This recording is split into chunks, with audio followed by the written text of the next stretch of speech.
Hi, my name is Mauricio Rigo and I'm a postdoc at CAVRAC Lab at Rice University.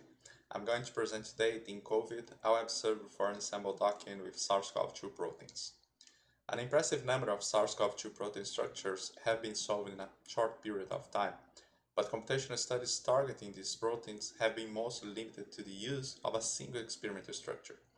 Although this approach is expected to correctly reproduce similar experimental structure data, it tends to fail in exploring the binding of ligands with diverse chemical features, as it does not account for the inherent flexibility of proteins in solution. One example of the importance of protein malleability on SARS-CoV-2 drug screening involves the main protease. Although main protease has been so far one of the most explored SARS-CoV-2 targets in computational studies, there remain numerous open questions for the design of effective inhibitors. Indeed, the malleability of the main protease active site cavity remains the greatest challenge in the development of effective inhibitors. Accounting for protein flexibility adds complexity and increases the computational costs of molecular docking studies. One solution is implicitly account for full receptor flexibility used in ensemble docking.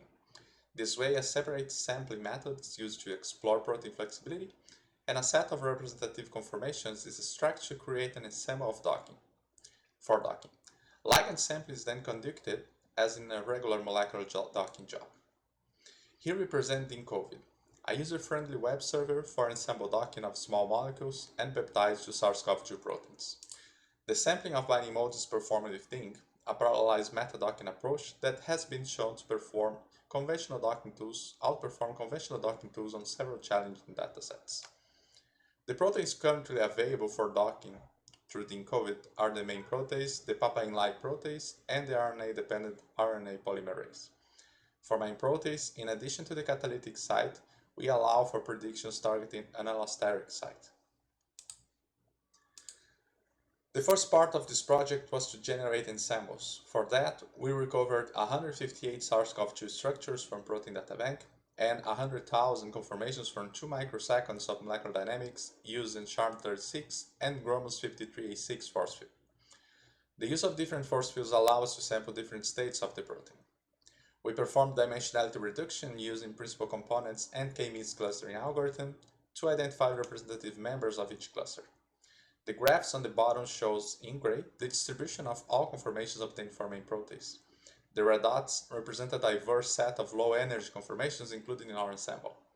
We created 3 ensembles that we will hereafter refer as Crystal, Charm, and Gromos.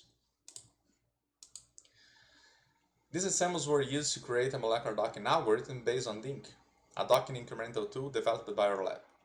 Our approach, which we call DINC-COVID, uses parallel threads to execute independent sampling of the ligand with autodock VINA. Then, output conformations are ranked using different scoring functions. The best binding modes for each scoring function are chosen, and the resulting complexes are returned. In a dataset with 7 papain-like protease inhibitors, we achieved high correlations between IC50 values and binding energy predicted by DINC-COVID using the crystal ensemble, far above correlations achieved by binding energy predicted by other ensembles and by other servers. In addition, when we compare predicted binding modes with crystal structures available for 3 of these compounds, it appears that DINC-COVID produced binding modes that are very similar to the corresponding crystal structures. To further validate DINC-COVID predictions, we used 3 datasets of ligands that were tested in inhibitory assays with main protease and for which IC50 values are available. The first dataset contains 14 drug-like ligands that are experimentally characterized SARS-CoV-2 main protein inhibitors.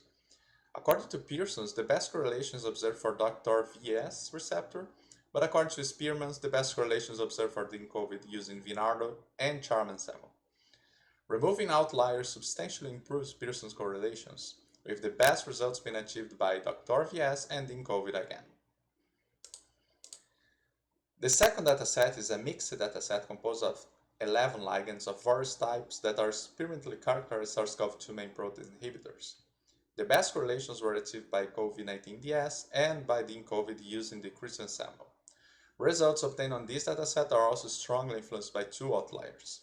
Removing these outliers from the correlation analysis leads to improved correlations for all methods.